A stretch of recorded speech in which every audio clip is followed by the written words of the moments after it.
Yay, yo, what's going on? Hey, what's going on? Click, fired on up. So let's chat a little bit. It's me and my click. Ready talking shit? Let's do it. It's a brand new day. So what you gotta come say? It's my homie Aunt Bouquet and Meg. We outside on the next leg. All right, you know what? I'm gonna stop right now because I'm losing it already. What's going on, everybody out there? It is. It's your favorite blurred click, but it talk blurred shit. And yes, it is a brand new day today because who is in the theaters? It's none other than your favorite friendly neighborhood spider, Mr. Peter Parker himself, represented by one and only Tom Holland, the wife of Zendaya, of course, we all know. And it is good to be with you. I myself, Vince Taylor, the real, am here live reporting direct from the 6. Yeah, came up here to holler at your boy Drake. From where? From the 6, man, the 6. You know, that's what the kids say. The kids say the 6. You know what I'm saying? More tropical than the 6, nigga. What That's is not that in the tropical, background? no. That was a palm tree back there. You That trying was to play literally- us? Wait, Ain't no palm tree, look at man. that. Those are palm. All right. This ain't a palm tree, man. This is a whole. This is Canada. You know what I'm saying? What are you talking about? It just happens to be sunny. If you want to, I could even walk out there and show you the what's that building? That big tall building. You notice what's on the screen. You notice what's on the screen, right? Look, go back full screen. Look what's on the screen. Well, a lot of trying to trick us into believing we somewhere in West Palm Beach, but I know that ain't the case because that's not the way it goes. Well, what's going on, y'all? Like I said, I'm your boy, the real Vince Taylor, reporting live, and today we have a special guest. The homie Megan is here. What's going on, Megan? Report live from the West Coast. It's good to see you as well. We also got the homie Aunt Boogie, like y'all seen already, who just met with 50 Cent like a couple minutes ago, and was interviewing the whole cast of Fightland. And he didn't ask him about how he portrayed Balrog in Street Fighter, so we're gonna talk to you about that. But let's go ahead and get right on into the creme de la creme of today, which of course is none other than Spider-Man. But can we get a quick intro? Because I think somebody needs to know who he is. So tell them who he is right quick. This is Thugnificent telling everybody to tune in to New Blurred Order, my nigga. The best podcast on the planet Earth, nigga.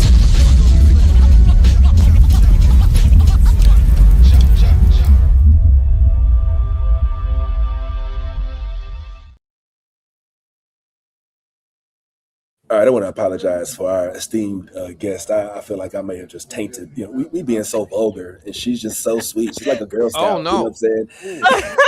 No, I love that intro so much. It's so good. I was like cracking up. I didn't. You know what I'm saying? I feel like we just messed up her, sanctity. She got the answer for that. If she on the line on the way into heaven's gates, we're gonna be like, man, listen, y'all, I swear for God, that was not her fault. No, that was so funny. I love it, and like I'm a big Boondocks fan. That's like my favorite show of all time. So yeah. Awesome. So we're the same. Well, it's good to see you, Megan. Thanks for pulling up. Let me just go ahead and do a real quick rundown, and then we're gonna go through why it is we'd love to have the movie expert Megan, who is, you guys, is a really good follow. So guys, if you haven't done yourself a favor, do it right now. Tea and popcorn, you see it right there at the bottom of the screen. Make sure you give Megan a follow. And today we're going to talk about Spider-Man, Brand New Day. But in addition to Spider-Man, Brand New Day, we've also got a couple of things we may discuss as the show progresses, because as you know, we didn't get a chance to talk about Odyssey yet, and Odyssey is hot right now. And I think, I'm not gonna lie, I saw it, I have thoughts. House of Dragon is still afoot, and Rhaenyra's out here causing all kind of ruckus. Strange New Worlds dropped. It's now in season 4, 2 episodes deep. We may chat on that. And of course, X-Men 97 is still on season 2. I think we're on episode 6 or 7 or something like that. And it's getting crazy. Gambit Hollow hashtag, we'll leave that alone for now though. But let's go ahead and kick it off with the Justice League, which is of course none other than the one and only Spider-Man Brand New Day, which did premiere this week, everybody, just this week. At least for those of us that watch movies with the rest of the country, unlike folks that get early access and are able to see it like weeks in advance. Everybody ain't able. Right? Yeah. How is Zendaya, by the way? Did you text her this morning? Is You she mean good? Marie? Oh, my bad. All right. Well, listen, Megan, Anthony, as you know, Anthony already, Megan, we typically do like a little quick evaluation. We do like a thumbs up, thumbs down, just to give a easy review of what you thought about the movie. We already know that on Rotten Tomatoes is getting 90% from the critics and 98% from the actual audience. But I'm curious for you guys. So when I take this down, I want y'all to give me either your thumbs up, your thumbs down, or your meh in the middle. Now it could be two thumbs up, it could be two thumbs down, it could be meh with two hands, or whatever. Speak your state your case. So I'm gonna go ahead and take this down in 3, 2, 1. Ooh, that's more too. You got one thumb up, one. Oh, whoa, hold up! Is that a foot? Is that a foot? You got a foot? Yo, please put that foot away, bro. Please put the foot back in the box. No, I hope that's your foot. Your whole foot. They put their whole foot in this movie. I'm putting my whole foot up on the screen. Oh wow! They did that. Okay. You feeling it like that? Okay. Well, wow. Then you got the foot up. Why don't I go ahead and, since you had the most enthusiasm, why don't I let you speak first? And then Megan, if you don't mind following up, you go ahead and hit us up first, Mr. Anthony. What is it that you love so much about Spider-Man Brand New Day? Oh my gosh. What don't you love about Spider-Man Brand New Day? For every Spider-Man fan who read the comic book growing up as a kid and waited to see this comic book brought to life without like any sort of concessions, any sort of changes, none of that weird stuff. You get a pure Peter Parker. You get a pure Spider-Man story. This is it. Like just the quips, the energy, the action, anything that you ever really wanted Tom Holland to really own and do, he does. Right. And he's not distracted by the Avengers. He's not waiting for like Tony Stark to give him permission to be who he wants to be. He's owning his role. And honestly, I have to take my hat off and say, Tom Holland is the greatest Spider-Man. Whoa! It's not a competition anymore. It's not even close anymore. Not only did he out Peter Parker, Tobey Maguire, he out-quipped Andrew McGarfield's Spider-Man and put on a better costume. Whoa! We're done. It's over. It's over. It's like Nixon 5. We're done. Stop talking. Oh, wow. Okay, all right. I see you put your mouth where your foot is. All right, so I guess it all works out. What's up? What do you think, Megan? You also saw the movie, and do you feel the same way my man Ant does? Wow, my gosh, that was like very high praise. I don't know, like wow, I'm like blown away. I have to process like the Tom Holland discourse, like that he's the best Spider-Man, but he's definitely the best Spider-Man of this era, especially like regarding like I would say being a younger Peter Parker. Absolutely. I mean, duh, he's like the perfect person to be cast in that role.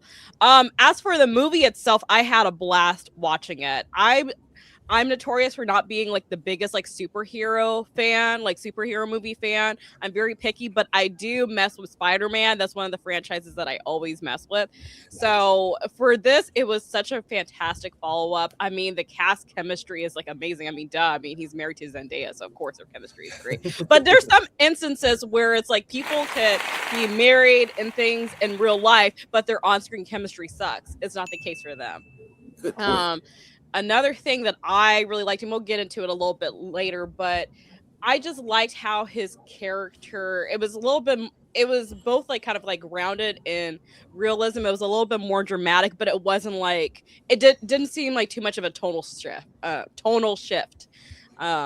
So yeah, I loved it. It was amazing. I can't wait to see it again.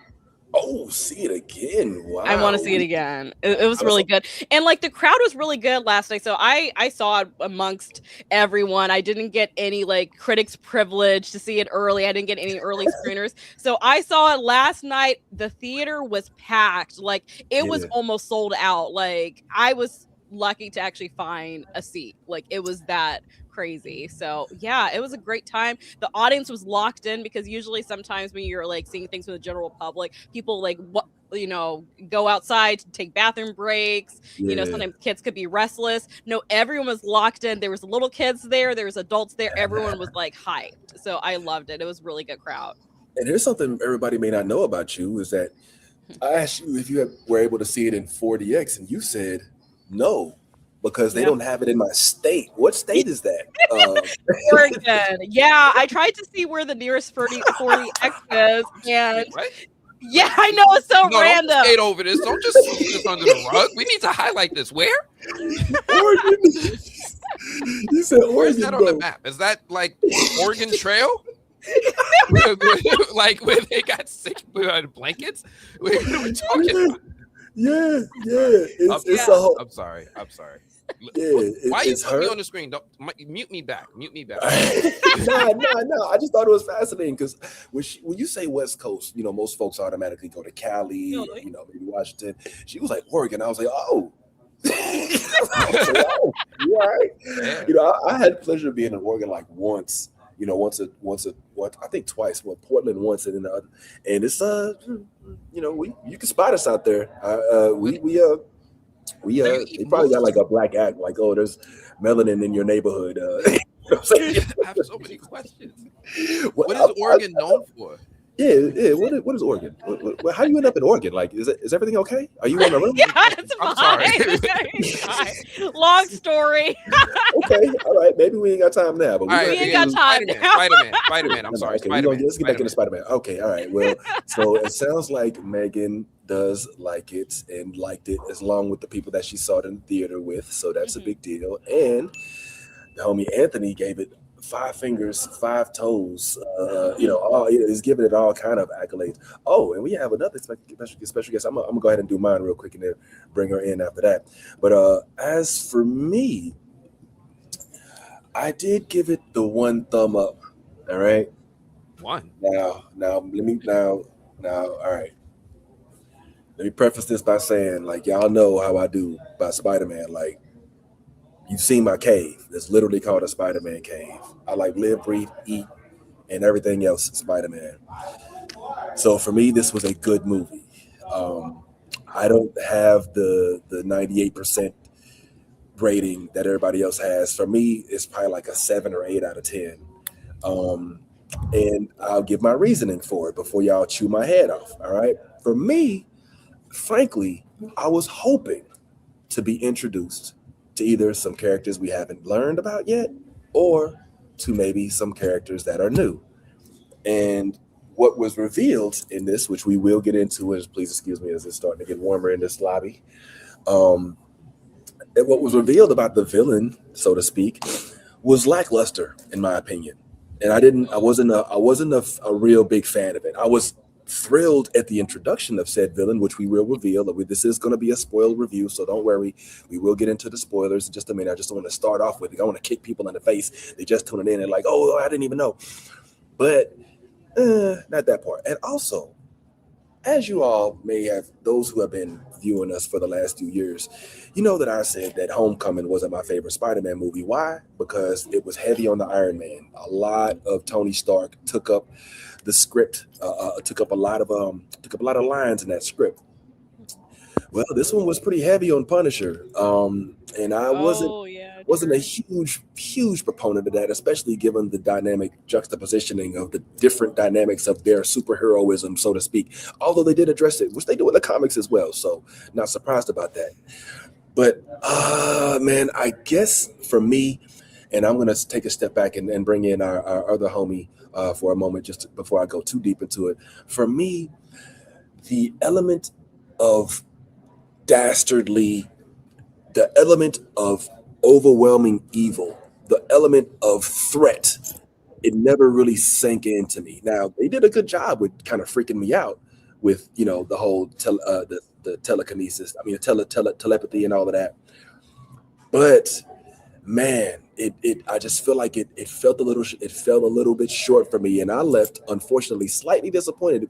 Unlike my wife and kids who I went with, who were elated and wanted to go right back into the movie, and everybody else. For me, I was just kind of like, damn, I didn't watch any of the previews, and I feel like I was waiting for a little bit more, especially when they started delving into the his arachnid overtaking, so to speak. But let me take a step back and welcome in the homie Kira. What's going on, Kira? It's good to see you as always. Thank you for pulling up, and I'm assuming you had an opportunity to see this as well. I loved it. I actually I non-hormonally cried a couple of times. Whoa! I got a little bit of and I was surprised by it. I'm like, what? Why is my face wet? What is it? Nothing really happened. The first time it got me was the Andrew woo like yell from him. That kind of shot. I was like, oh yeah. Oh, he got me. Oh, you motherfucker. Y'all are playing dirty. That's wrong. That's mean. But I love the fact that they brought that into it. They did it a couple of times too many for me. Like the one little hit was great. But the story overall, I'm kind of on the same wavelength as you, Vince. Okay. The villain was definitely y'all really did that? Right. Yeah. That's who you're going with. But Yeah. honestly, because I talked about it a little bit afterwards with some people, and genuinely, by the time the movie was over, I was okay with it. It didn't feel like it felt very well massaged into the movie. It didn't feel like a here nigga damn type of feeling to it. I still don't like it. Yeah, man. It's still not my favorite choice in order to usher in the rest of what's going to be coming. Right. But you got to do it some way, and since we ain't getting Kang, you gotta make it do somehow. Right. Well, let me go a little further. So, let me first of all, I don't think I had a chance to introduce Kira. This is Megan, Kira. Okay, completely separate coasts. Kira, just want to let you know that Megan lives in Oregon. This is gonna be a thing Sorry. I should know. I apologize. I don't know. I'm sorry for your loss. Thoughts and prayers. She rides a horse to work, yo. She's like, Stop that. Okay, now I might be a little bit jealous. I think I would like a horsey to ride to work instead of the New York City subways. That's going to be a win for me. But Megan is our movie expert. She's all in on movies, and so we definitely wanted to make sure that she was okay, awesome. We definitely want to make sure that we gave her the chance to speak with us, and hopefully even more often now, especially as it pertains to movies. I'm glad that we're landing on this here. Now, this is not to say, again, I'm not trying to... for some reason, if you don't speak overwhelmingly in positive about a movie, you're looked at as hating on it, and I for one am not. All I'm saying is that it was good. I didn't say it was bad. I didn't say it was trash. I didn't say I didn't like it. There was just a few, I feel like, missed opportunities. But before we get a little bit further into that, I figured maybe we can look at what Anthony's actual his reaction outside the movie was. So this was my reaction, as you just heard. It was what it was. Here's Anthony, though. I'm a warn y'all. I might spoil some stuff. You got it up? Yeah, I got it up. Whenever you're ready, man. My out-of-theater reaction, I just saw this movie, Spider-Man Brand New Day. Turn up the volume if you can. Look, there's going to be some people who's going to sit here and they're going to be like, I'm hating, I'm going to be a little too harsh. Listen, I'm going to give you the real review, though. Like, this is simultaneously the best of the worst Spider-Man movies to me. It was like, here's how do I say this? It's like Marvel can't keep doing this, right? Like you just can't keep doing this where we have a movie where we have these soft villains. And I'm not even going to spoil with you who the villain is or what's really happening in the movie. But I'm gonna say this: this is one of those movies where I felt like Marvel is still in this bag and in this lane where we're really relying on the appearances of other characters to carry this movie. Now, one of my favorite things and highlights of this film, hands down by far, are the appearances of the Punisher and the Hulk. Every time these mofos popped up on screen, the energy picked back up. But every time we had to deal with the villain, it felt like the air was sucked out of the room.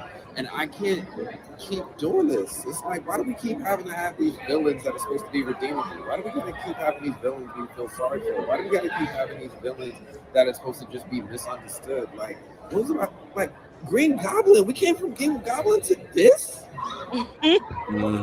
Yep, I agree.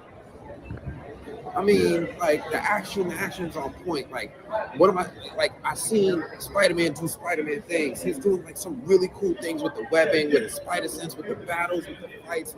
All that stuff was crazy. If you're a fan of these games, like yo, my man's was studying the parkour in Spider-Man 2 hard, and they made this into a movie. Like you're gonna see things from the game put into the movie, but I'm telling you, something feels hollow, something feels empty, something feels missing. And I told my son, and I'm gonna tell y'all the same exact thing. If I never see this movie again, I'd be okay with that, yo.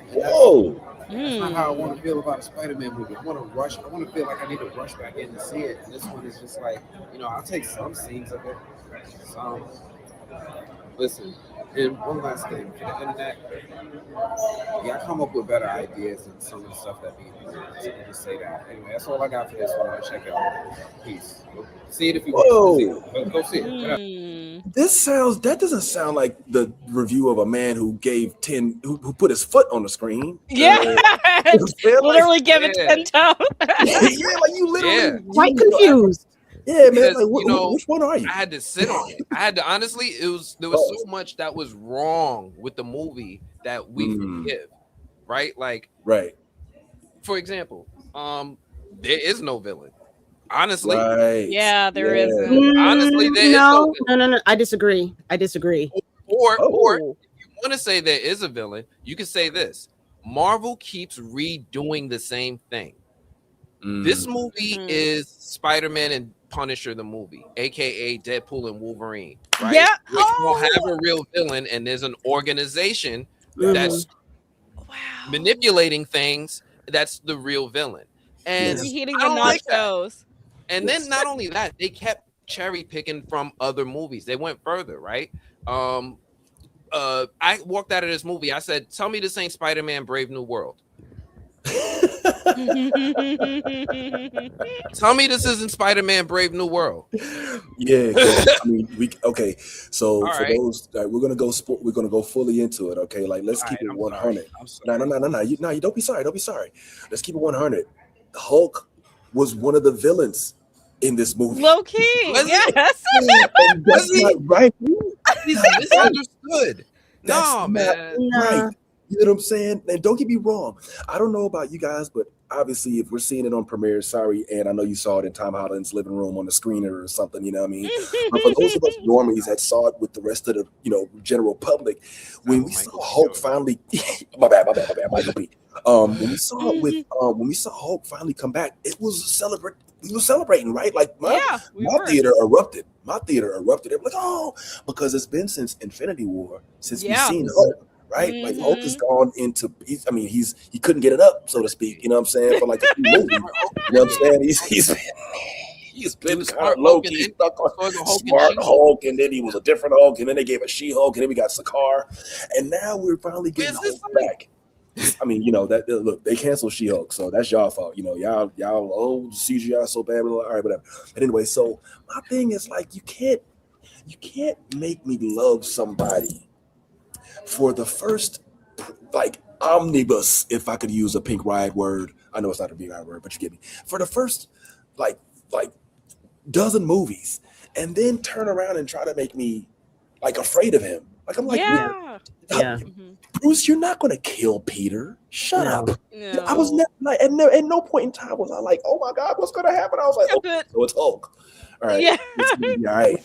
And then the main thing that I think most of us are kind of tiptoeing around a little bit is that they did give us. All right, this is the big reveal, y'all. This is the big reveal. So spoilers right here for anybody who don't Yo, know. if you didn't see the movie, leave. If you I mean, didn't honestly, see Gotta it, come back this later. is Leave. this is the part where This is where you get off. literally revealed the twist in the movie. Okay. Well, damn, you just pulled up. Okay, it's time. I know he saw it, so I ain't worried about it. So in this movie, we get some villainous telepathic Oh man. psycho telekinesis wielding like figure, right? And for the first part of it, you're like, all right, who is this? Oh man, this motherfucker is bad. Yeah. Oh man, is this Kilgrave? Is this who is this? Right? And then they reveal it's Jean fucking Grey Great. of the X-Men. And we're like, now I had two emotions at once, and y'all tell me if I felt the same way. And let me welcome in my homeboy Ty. What's going on, Bad Ty? It's good to see you, man. Yo, what up, I everybody? need to know Ty's opinion. Thank you. Hurry up. Okay, all right. Let me finish my little spiel then real quick, and we'll get Ty's in. But yeah, the thing about it is, I love the fact that Jean Grey was in this movie. What I don't like is the fact that she was the antagonist. Right. I Yeah. agree. That's I the agree. part. You know, Yeah. when the movie when it was revealed who it was, there was a collective Yeah, in my same. theater. Yeah, at my In theater my too. theater. We're like, what? My theater was dead fucking silent. My theater was Really? dead silent. You could have heard a pin drop in that piece. Nobody cares. Nobody reacted at all. Wow, Wow. that's crazy. No, so me and Megan on the same tip. Like Megan and I, when we was in our theaters, hers in Oregon, mine in Florida, I would like we are oh shit, that's Jean Grey. And Yeah. I was like, whoa, that's dope. And then I sat back and thought about it, and I was like, all right, wait a minute. Wait a minute. So we're fighting Jean Grey. That's what we're doing now. Like she's the problem. And then of course, Tramel was it. Well, you know what? Let me take a step back. Let me pause because our homie did just arrive. Shout out to the homie Bad Ty in the building, and he hadn't had a chance yet to give us his thumbs up or thumbs down. So I'm gonna go ahead and take a step back. Oh, well, hold on, man. Hold on, man. Stop it. Wait. You know what I'm saying? You do it too fast. All right, let me put it back. All right, Ty. So I'm gonna take this down for you now, Ty only. And I mean, you did spoil it a little bit, but you tell us whether or not you gave it thumbs up, 2 thumbs up, thumbs down, 2 thumbs down, meh in the middle. What you think about it? I'm gonna take this down in 3, 2, 1. 2 thumbs. Okay, all right. Chick, boom. So not surprised. Go ahead and tell us why you give it 2 thumbs up, homeboy. I mean, it was great. I mean, that like in terms of a Spider-Man movie, I think it had some of the best action sequences I've ever seen in any Spider-Man movie. Like the whole hand scene when he fought all of the head, that shit was amazing. The hand was pretty cool. And more importantly, I came out of this movie feeling like I finally saw Spider-Man. Like you know what I'm saying? Like this, like I felt like this was the growth and the superhero that finally like really embodied Spider-Man, not the young Spider, Spider Boy playing Spider-Man. No, this is Spider-Man. This is where we get to the point where, like his powers are fully like transitioning to like I thought the comparison and the way that they showed what a spider goes through its life through its life cycle, and it was talking about how it changes and does all of this before the next cycle of its life, and the way that they kind of compared the two, because he has spider arachnid DNA in him, I thought was brilliant. Again, the action sequences were amazing. I thought the acting was superb. There were times where I was like, "Are they acting or is this real?" Because when old boy kissed Zendaya, I saw real. That felt real. I looked at Tom. I was like, "Tom is not feeling this kiss at all." But again, I cannot say enough how the action sequences in a Spider-Man movie are important. And are important in any superhero movie. And I walked away just like, oh my God, I am a true Spider-Man fan after this. Like I'm a fan of Spider-Man. I was like, Just yo, this now? dude, absolutely, absolutely. Because again, we played around with the neighborhood Spider-Man to the childish kind of, kooky, funny, all of that. Nah, bro. When them eyes turn black, shit gets serious. And that's what I was like, like when he was fighting Scorpion in the street and the eyes turned black, and then you realize he's been operating at probably like 65% power for all the movies we've seen, and now like this is like really what Spider-Man is supposed to look like. Like this is real. It got real. Like I was really waiting for the moment where he took off the inhibitor and him and Hulk was going to go at it, and then I was like, yo, oh snap! So is he about to power up, and we about to see a Hulk? And I mean, but I still was like, whoa! Everything I came out of this movie like, whoa! Like everything, Parenthal, he does what he does. Like this, I wasn't surprised. I heard y'all talking about Jean Grey, and it all made sense in terms of of where they're trying to go with the MCU. So it was included. I knew there was going to have to be some type of story tie-in to go into Avengers Doomsday and Secret Wars and all of that kind of stuff. So the way that they connected the universes, I thought was cool. Like I was like, yes, I was with y'all. I was like, oh, that's Jean Grey. Oh yeah. But once I got past that's Jean Grey, I was like, all right, Carl, let's get back to the movie. You know what I'm saying? So, but nah, I came out of it, like I said, I'd give it 2 thumbs up, two big toes up,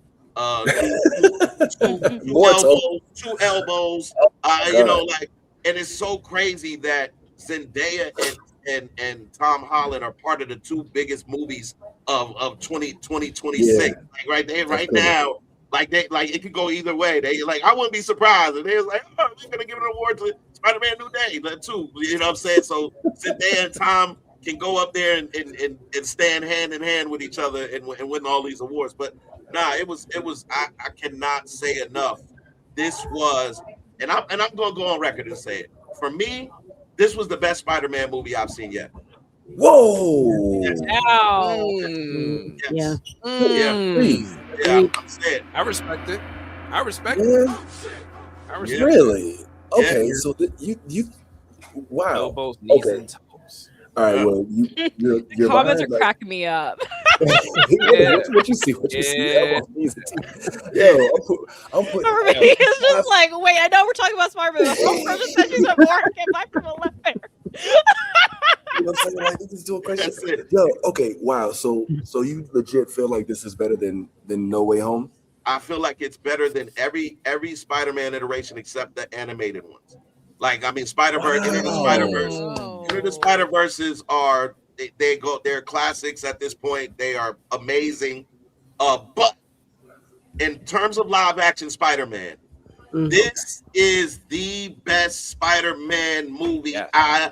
Look, it's so good that I plan on going to see it again already. And I just saw it yesterday. And I already have plans to go see it again. And I want to go see it. And like, I'm so committed to this movie because, again, it was so good that I want to go see it in 4DX. I want to go see it in IMAX. I want to see it in different ways just to see if I get a different feel out of those experiences. I want to feel like I'm flying like Spider-Man. I want to feel like I'm in these New York buildings. And you know what else I realized after watching this movie? You know what makes Spider-Man this Spider-Man movie so good? The cameraman. Whoever the cameraman was I didn't send you the links. No. What did you talk about? Whoever is behind that camera, whether it's the camera in his mask, whether it's the camera that's showing his movements while that face cam, like whatever it is, that cameraman needs to get a raise and pay Cause boy, oh boy, did he let me feel a lot of those experiences. Like I was like, oh yo, this is so dope. So yes, again, I'm standing on business. This is the best Spider-Man movie, live action movie up to date. This is it. Yeah. Wow, man, I'm on the opposite end of that spectrum, my friend. But Oh, that's surprising. it's all good. It's not the worst. It's You not the can't say worst it's the though. worst. It's definitely not the worst. Vince, I need hey, you to really? be set. I need you to settle. I need you to settle. There's no way you can say that this is the worst, man. You putting this under Spider-Man 3? Absolute. Whoa. Are we talking? If we're doing Tobey Maguire, it doesn't count. Yeah. No, is this you're saying this is the worst than Tom Holland's? Yeah, the Tom Holland realm. I'm not saying it's the worst, but better than No Way Home. So Andrew, they're good Toby, for different things, though. Jamie, Yeah. I I feel like No Way this Home one is nostalgic. That's just for Yeah. nostalgia. yeah, but there was also an actual we got villain. different favorites. That's all it is. Hold We just on, got hold on. different favorites. Let's just compare and contrast. Villains alone. You got Green Goblin in Spider-Man No Way Home, Okay. who has no resolute. All right, There's no he was a redemption. guaranteed legit villain. He was not Killing there. kids. Oh, I'm just my sister. No, nigga, I'm trying to kill you. All right, I'm a psycho. I'm a psychopath. I just want there to be a lot of disarray. You know what I'm saying? Yeah. And that is just a little bit more like there was never a point in this time in this movie where I was afraid for Spider-Man's life, even though he, spoiler alert, was pretty well injured. All right, Yeah, I'll I mean, just leave that for now. There All right? There was never he was any dead, point. bro. Like There you was said, never this, like, I disagree because he's got superpowers. what do you mean you disagree? No. The only reason he lived is because Jean kept him alive. Like, do you not realize that But that was but do why you he see? lived? Do you see why it wasn't anything threatening? The fucking one that he was saving, the villain, is saved his villain. life. She The saved his life. antagonist. She's not You see even what a I'm saying? villain. She's an Like, antagonist. At all. Come on, man. Now thank you for introducing, which I know you probably noticed this, Kira. You notice how they brought Jane Grey in, but didn't use the word mutant the entire movie. Like no. They're very slowly. They were very suggestive that Spider-Man was a mutant. They were very suggestive that he was a suggestive, mutant. but they won't say it. And is there and hold on. And we have an inhibitor, which means that we can now create a collar for the people that have powers that are coming, which means that we are going to start seeing the instances of Sentinels, especially, and I'm calling this shit now, we are seing Sentinels in Doomsday. We're seeing Sentinels. Not traditional Sentinels. So we have the post-credit scene where somebody is out in outer space. We have the Doomsday reveals of them basically fighting Sentinels. You think that the Department of not defense, damage control. You think with them showing that they created a weapon to defeat Spider-Man's original spider webs, you think they're not going to turn into Friends of Humanity? You think there's not going to be some kind of introduction to all of that? Come on, man. Come on, man. We're getting into the mutant. There have been many, many little pieces of breadcrumbs that have been left for at least the last, I guess, 3 instances within the MCU. You had Fantastic Four. You've got Spider-Man Brand New Day. And you have, what was the show before Fantastic Four? Oh, Lord. Well, shit. No, you even got Miss Marvel. You've even got Miss Marvel. They literally called her a mutant, which I don't agree with in that. But we're there. They're being, in my opinion, very loud about mutant abilities with the end cap being Jean. Well, hold on. Are they loud or are they being subtle? Because they won't say the words out loud. Like they won't even put at least in the Spider-Man Black and White, which is the one we just saw, Noir. At least they'll put something on a poster board in the background, or like they wouldn't even And then tell me about Jean's sister, Kira. I don't know anything about her except that she exists. I know look, She ain't dead. We let's not play this game. You know what I'm saying? not Like, play this are game. we? Is this what we doing? Like, Alright. come on. Anyway, And, I don't know much about her sister. I know her sister is a problem, for sure.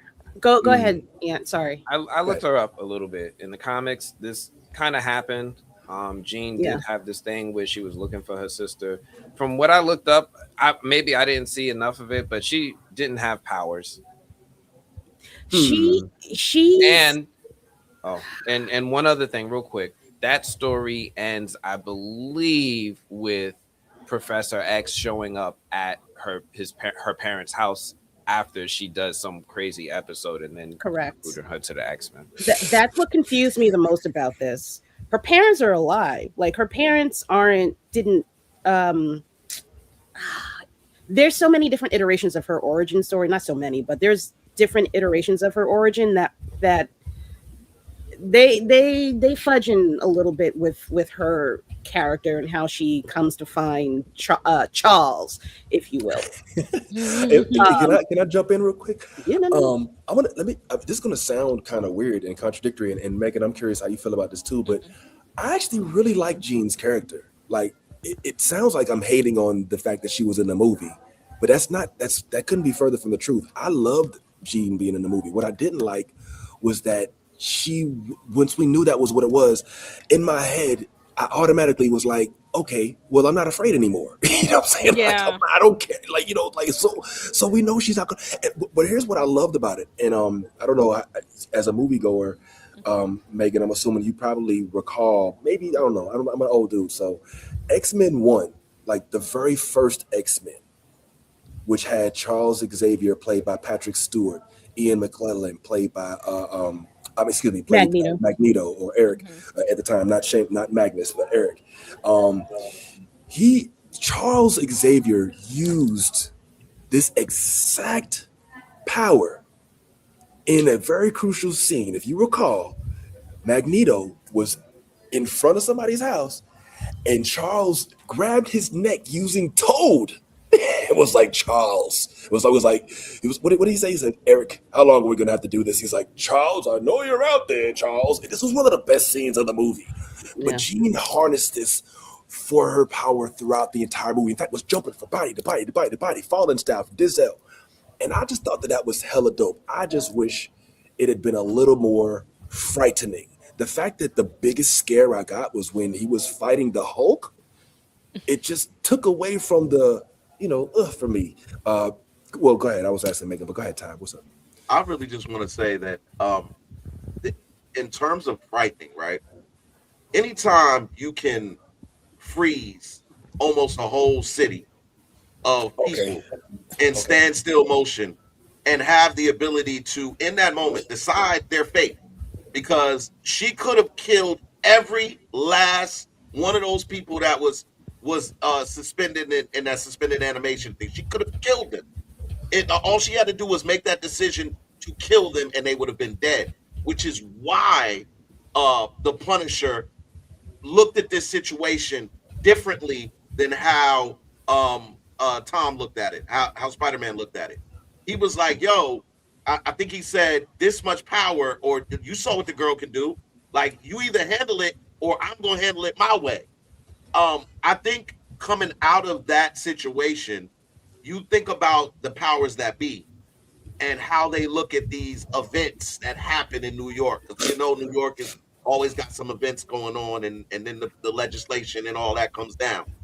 Now, they all also, the damage control, everybody at the damage control facility, all of the people that were in New York, everybody knows of this event that has happened. That now puts Jean Grey in the crosshairs of the entire government, whatever the government factions, whatever the government secret organizations that handle these type of events. Now she's in the crosshairs. To see her jump on a bus and just drive off into the sunset, we can only guess that her next destination is going to be Xavier's School of. You know what I'm saying? We can almost guarantee that she's going somewhere in that vicinity. But what I also want to say is, you got to understand that we're dealing with what, 3, maybe 4 universes right now. We're dealing with Fantastic Four's universe. We're dealing with the X-Men universe. We're dealing with this universe that Spider-Man and all of the Avengers live in. And so there is not to mention freaking my man in black and white, Mr. Ben Reilly. That's a whole other Spider Noir. Well, I don't know. I don't know if his universe is connected to Avengers Doomsday. I don't think it's connected to Avengers Doomsday. But correct. But what I'm saying is to be able to splice all 3 of these universes in and do it in a way that it makes sense. This is the way to do it. Like, I mean, we none of us expected to see an X-Men. None of us expected to see Jean Grey, which is why it was an oh shit moment. It was an oh shit moment. But if you noticed, that's what they've been doing in the last few movies. They've been showing you X-Men. They've been showing you different universes. This again is for me, which has made it what made it so good was again not the I didn't have that expectation out of all the stuff that's been leaked throughout all of the trailers, throughout all of the assumptions, throughout all of the content creators. I didn't hear nobody talk about Jean Grey. I didn't hear nobody say hey, Jean Grey was in the movie. So Marvel did again one of their better jobs at keeping a secret that could give me that oh shit moment, because I already, when they showed me Tombstone, I was disappointed because we saw him for about 10 seconds. You know what I'm saying? I was like, oh, we know what you look like, but that's all we get. Cool. You know what I'm saying? So everybody else, when we saw Tramel, we realized, oh, he's playing Bill.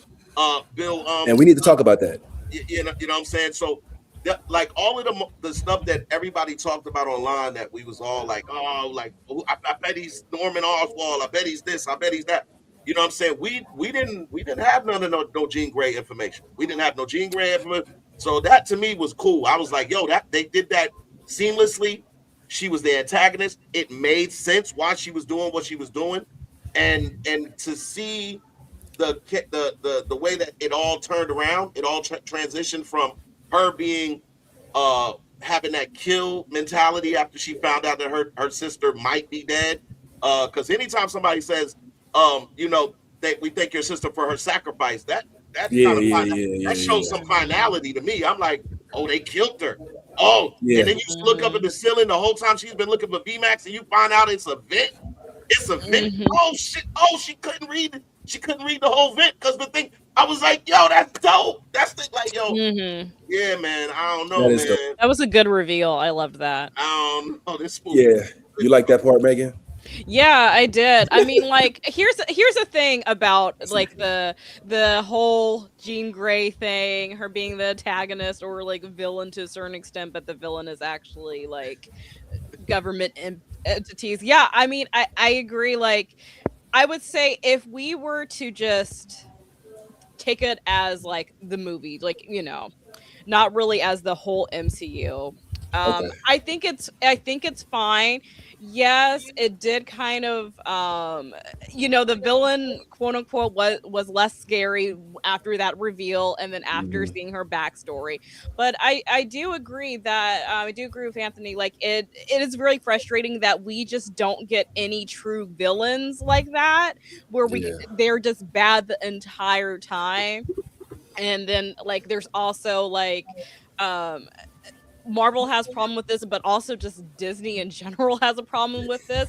It's like the kind of bait and switch, the red herring type of villain, where it's like, oh, you don't think this organization or whatever, this character is a villain at first, and it's like, oh no, they were bad the entire time. Fake out. Like, it's getting so tired. So yeah, I totally agree with that. Like, as an overall, like, we've just been seeing this for the past like decade plus. It's like, no. Just keep your villains bad for right now. It's okay to have bad people. Like, it's okay. Yes. It's right. That part. That's all I'm saying. That's all we're saying. Kira. 2 things. I forgot to mention the Marvels. They immediately showed at the end of the movie the X-Men they showed Beast and they showed I guess the other Captain Marvel, oh Lord, what's her mother? Oh, anyway, they showed I that know you're stuff talking in in an alternate universe, right? Mhm. Right. about. And then the second thing is I was doing some research and it says Chris Claremont originally planned to have Sarah Gray be an original X Factor member, and she's a mutant with the ability to activate latent powers in other mutants. Oh, So, Marvel, that sound. if we're doing alternate universes, can we please, if you're gonna lock into this type of shit, just do that. Do that. Do that. It's written right there on the Marvel Wiki. It's okay. People may not be so mad. Plus, you'll be driving traffic to your comic books or something like that. You know what I mean? Money. See, money. Do a thing to make money. Money. No, all right. Well, I'm glad to hear that, man. But I'm just saying, like, I, I feel like this movie, it felt like a mid-season finale to a series. You know what I'm saying? Like, I'm true. expecting more. Like, it's setting me up for more. It didn't fully Yes. satisfy my appetite. I felt like it was like the 6th episode in the Spider-Man 10 episode Paramount Plus series or something. And like now, all I'm doing is waiting for the next one. It didn't really definitively do much of anything outside of develop the fact that we now are living in a world where mutants are running amok and they have the ability to do what. Pop quiz, where did we see that already? Where a woman freezes or takes controls of the minds of people within a certain block radius. Have we seen this before? Pop quiz? A woman or just Yes. just a mutant? A woman / mutant, because she is an X-Men. Take over. Okay, Scarlet Witch. Okay, so nobody. Yeah, we watched a whole show called WandaVision. Oh, In yeah, which they true. did the exact same thing. It just took them 6 episodes to get 6, 8. I think it might have been 8, 7, 8.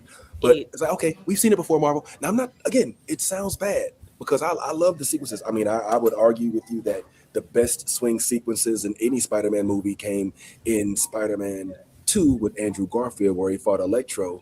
But in this particular one, I wasn't upset with it, especially the when they did fight the. I do like the recharacterization of the hand. I like how they did that. Y'all see how they kind of sneak that in there a little bit. You know what I'm saying? Throw the hand in there. So who's going to come with the hand? Oh, Danny Rand much? I don't know. We'll have to see how this works.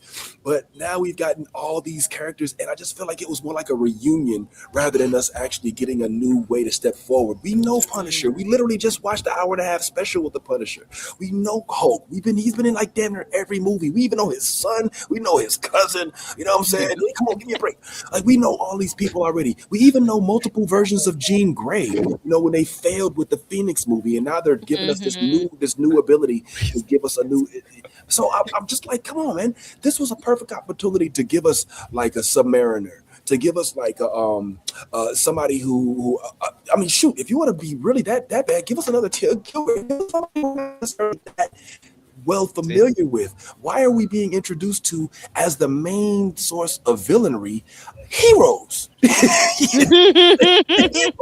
mean, that's the biggest qualm I have with this movie. I love the cinematography of it. Meg, I'm sure you could speak even broader to that, but that's the only thing. If I just that's what's happened historically in the comics. Black Panther was a villain at one point against some of the Marvel characters. Who else was it? Not Bruce Banner. What was the other big guy? Red Hulk. Huh? Red no, Hulk. not Red Hulk. I can't think of it. But there are so many characters whose first iterations into the comic book universe end up being a villain to start off with, and then they realize, oh, this person was fucking with us. And that's why I need to have you. And now I realize that this is the actual villain now, and we need to come together and fight against this common enemy. Well, it's not even far removed from Marvel tactics. I mean, when we saw Captain America, Civil War, that essentially was a bunch of characters fighting against each other. So there was no like legit big bad in that one too. And it was just kind of us oh, Spider-Man's fighting Black. Oh, that's cool. You know, I feel like we've done that. And I just was hoping, especially after we had such a dastardly villain such as Norman Osborn in the prequel, in the previous movie, that it would go even further. And it took a step back, in my opinion. Now, having said that, go ahead, Tom. I just wanted to point out that you mentioned WandaVision in terms of mind control. She didn't mind control those people. What she did was she held those people hostage in their town. Remember, they were fully aware of what was going on. They just kept their mouths closed and they were under hostage. Remember when the black guy was like, "Don't say things." Yeah, those people weren't under mind control. They just were being held hostage under a barrier that she had created around the town, and they realized that they needed to do what she said or else. So it wasn't really a mind control thing that you kind of referenced. It was they were under mind control. That's why. No, they weren't. That's why. Okay. Photon. Excuse me. Our homegirl, Photon, unaware that she was in that vortex until she was knocked out of it. Do you remember? Who? Monica Rambeau. Photon. Monica Rambeau was completely engulfed in that little show she had, and until she was, get out. Who are you? Get out. She didn't know what the fuck had been happening. She saw shows. She was like, yo, I did that. So yeah, they were under mind control. They may have been aware that they were under mind control, but they couldn't always control what they were doing. Photon came through the barrier. And I'm talking about the people that were in the town. The people that were in the town were fully aware of what was going on. They just were playing along, because they had no choice. Because this being who has all this power came in and was close to control. So I'm just putting that out there. Maybe. Keep on with your yeah. Go ahead, Ant. I both things are true. I think what's happening was WandaVision. I think both things. Some people were being held hostage, and some people who tried to escape she would impose more will on them and then fully enslave them and make them run routines. Because there was some people they showed like were on the outskirts of town. They were just like running in routines, not doing things consciously. But going back to Spider-Man, I got a lot to say about this, because to me personally, this is one of the greatest Spider-Man movies, because this is a day in the life of Spider-Man. Right? This wasn't the greatest Spider-Man story, but this was one of the greatest Spider-Man movies. And from what I said earlier in the video is true. Everything I said earlier that's good about the movie is true. But now there's a lot wrong that I think was really, really bad. One, there is no villain. Right. Straight up. There's no real villain. But it is a life of Spider-Man. He's taking down a lot of his villains. You see him right there. He took down Boomerang. He took down Tombstone. He took down Scorpion. He took down mad villains. But there's no villain to this movie. Two, we still don't know what the fuck is happening to him. Right. Oh, true. Like at the end of the movie, we still don't. We just know every once in a while he would spaz the fuck out. But we still don't know what the fuck is happening to him. Right. You know what? I just think it's burnout. I'm just gonna say right there. You know what? I related to that so bad, because I'm like, he's going through some burnout. Can't even burnout, Megan. I'm almost with you, except for the black eyes. Right? His eyes are that part. So that's why I'm like, I still think he's wearing the symbiote that Tom Hardy left behind at the end of the other movie. Because one thing you got to remember is that this movie went through a 5-year time jump. We not in 2025 no more. We in 2029, 2030, whatever. So in those years where he was doing all his adventures, he might have picked up the symbiote. Well, wait, wouldn't his technology have picked up an additional piece of DNA in him? Because that's what his whole tech suit was about. It was tracking the mutation in his DNA. It bonds with his DNA.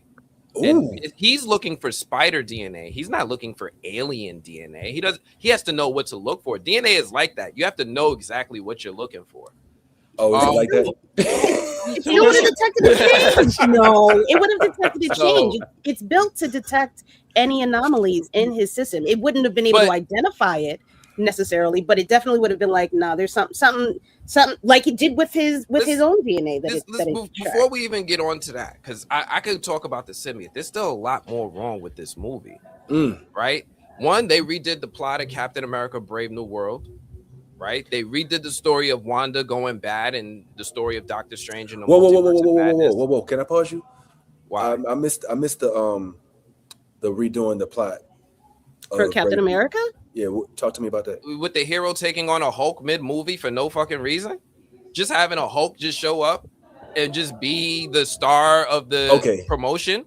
Like if you think about all the promotion for Brave New World, but it didn't change any of the canon or the lore that they made in Brave New World. That's not what you're saying. You're just saying that they kind of copied. No, they just copied the plot. Okay, right? Like, hey, this worked for Brave New World by having a Hulk in the posters and in the commercials. Let's put a Hulk here, right? Agreed. This movie is like a cherry picking of all what they think was successful in the MCU. It feels like there's a combination of Ghost from Ant-Man because Jean was Ghost. She was also Wanda from Age of Ultron, mind controlling the Hulk.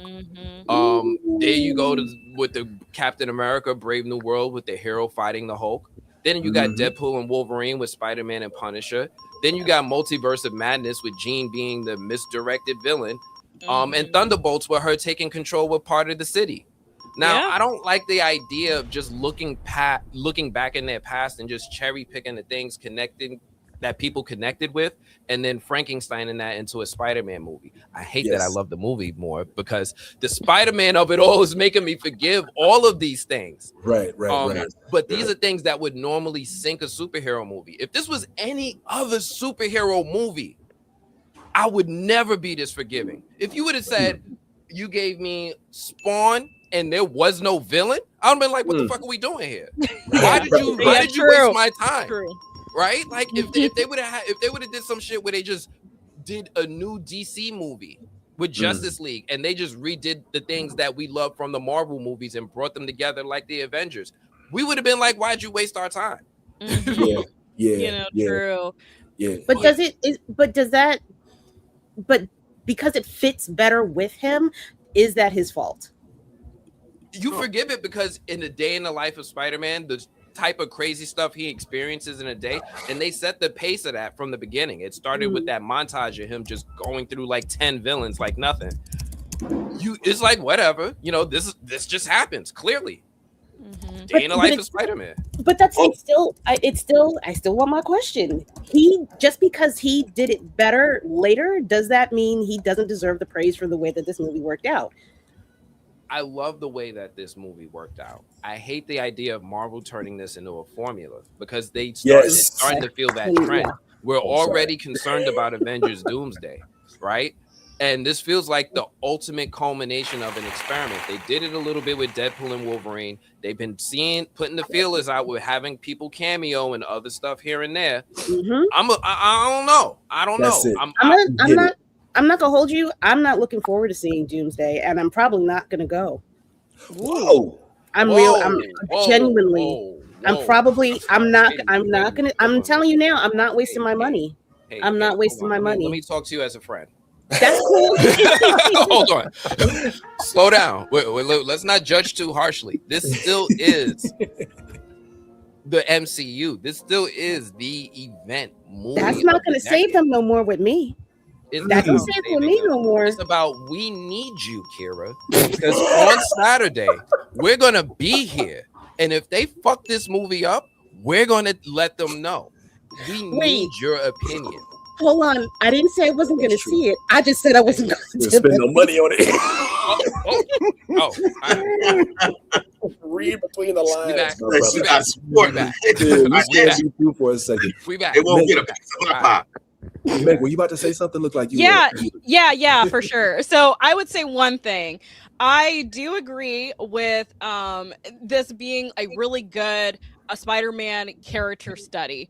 Like we needed more of this type of stuff. And like for me as like more of a cinephile than like, you know, a superhero movie fan, I don't really go into superhero movies really expecting action 100% of the time. I thought this was great and that's why I loved it so much. But yeah, I mean, but I do kind of understand the testament, like especially to some of the, I heard some of the conversations walking out of the theater. People were saying, oh, they wanted more action, you know, that type of thing, which I'm like, okay, I agree, but the action sequences were really good. This has the best cinematography out of the entire like Tom Holland Spider-Man movies. But dare I say, I think some of the best in the Spider-Man franchise in general. Like the cinematography was so amazing. Yeah. Like I was blown away, and I do want to see it in different formats too. Like I think that would be really fun. Yeah, like maybe 40. Oh, that's right. You're in. Oh, Oregon. Oh, damn. We got to charter no, you a I flight can to go. Seattle. Nah, my bad. Ty, you missed it, but earlier we talked about Megan being from Oregon. Everyone is. I'm just getting grilled in the comments too. They're like, what? So she couldn't like, see. whatever. Yo, Ty, this is a point I love repeating this. I said, Megan, you know, maybe you could see it in 40X. She says, oh, they don't have it in my state. Listen, that is not state. Nah, that's not. That's an illusion. In fairness to Megan, 40X is fairly new, and it is very rare in most states. In my state, there's only 2 locations in the entire state. I'd have to drive 4.5 hours to go to the closest location. Yes, exactly. So this is a new thing. So in fairness to Oregon, I don't know what's going on in Oregon, but in fairness to them, 40X is not just global yet. It's not everywhere. We'll probably get into 2050. But I wanted to just speak a little bit about I think we only have in 5. terms of the changes that Tom is going through. I think that it was very important if you paid attention to what was going on that TV while he was in there trying to figure out what the inhibitor, trying to mess with the inhibitor. They were basically letting you know that there are cycles in a spider's life where it changes. It changes based off of stress, based off of whatever it was, but based off of whatever it is that causes these changes. From the very beginning of the movie, you see Tom going out of his way to fight crime, so much that the city honors him for putting away all the criminals in the first 10-15 minutes of the movie. He's doing all of this, mind you, to keep his mind off the fact that he lost the love of his life, that his best friend, who both, mind you, live right around the corner from him in the city. You know what I'm saying? That he cannot be a part of their lives and vice versa. They can't be a part of his life. That trauma kind of spirals and goes out of control when he actually goes to the party and sees Zendaya kiss that boy. From that point, the physical change is activated. It's activated within him because of the stress that he's been going through, and now he can no longer control it. So that stress is what's causing the changes in his body, which is also why I said this is finally the Spider-Man movie, because it's almost as though he's reaching puberty in terms of arachnids. You know what I'm saying? Like that is the course of why he's now be able to shoot web fluid from his veins as opposed to his web shooters, because his body is going through that cycle of change that a spider would go through, which is why when he awoke from a cocoon of web, just like a butterfly, a caterpillar change, metamorphosis of their stage. Like that was indicative of the change. That was the indicative of the change. So like when y'all are talking about like Venom, possibly having some of the alien DNA in them and everything like that, this if he did have that, it would have shown up like it's shown up in other people where that DNA. Why you say Because there's a lot of reasons to believe he's wearing the symbiote right now. One, he's giving off symbiote energy. He's the mood swings, all that stuff. That's classic symbiote energy. Two, when he looked at his vein, when he shot that web, there was no hole in his wrist. He was looking for it. He kept pinching his wrist, but he couldn't find it. And you remember in the movies, the symbiotes fed off of hormones. I think this is that little tiny venom symbiote, and it was just a small piece. And I don't think it was big enough to manifest itself. I think it was feeding off of Peter this whole time. And I think he's starting to grow large enough to manifest. But then why was he able to squeeze? Why was he able to squeeze the spider fluid out of his wrist? It doesn't have to be. I think that's the symbiote. That don't make no sense. That don't make no sense. I'm going to mention Harmony's comment. He's going through Spider-Man menopause. Like in essence, she's right though. But like that's what I'm saying. Like everything that led up to this change, we did not see any physical changes until after he saw her kiss the boy. Right after that, he goes home. He passes out. Because it's overwhelming him. He wakes up in a cocoon. He comes out. The thing about it, it was like he was squeezing his arm to see where this stuff was coming up. No, he like in terms of the stuff that was oozing out of his thing. It was almost like pre-ejaculation. Like hold on though. You're gonna tell me him blacking out, eyes turning black, and then waking up upside down somewhere else in the other town in a spider cocoon isn't giving symbiote energy? No, what I'm saying is it's giving spider energy in terms of the cycles that spiders are go through. Okay. That's all I was saying was like the stuff that stuff that changed in him. It affected his arachnid DNA, which is what the computer said. Your arachnid DNA is overloading. That's why you can't wear the web shooters with the white stuff that's coming. I'm saying the white stuff.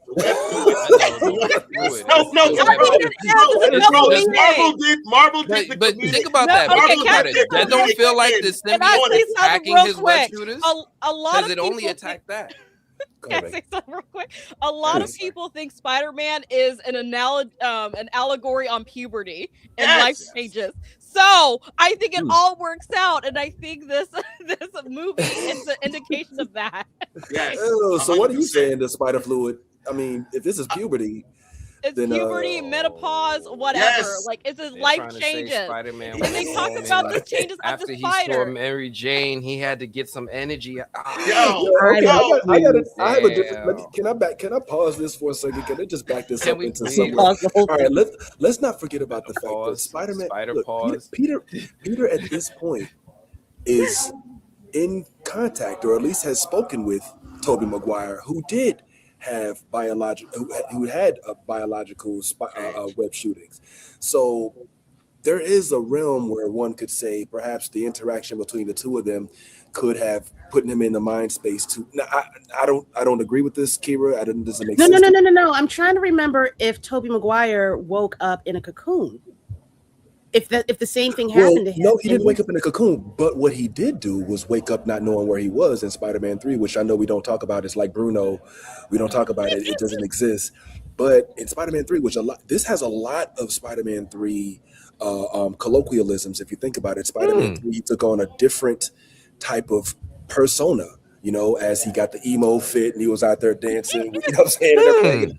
And exactly. So when we see that, to Ann's point, you can kind of start to think, all right, maybe there's Prometheum X symbiotic, there's something going on here. The problem I have with that is I duly feel, the reason I feel you're wrong, Anthony, is I feel like Sony would not allow an opportunity like the merging of Venom and Spider-Man worlds to go to waste.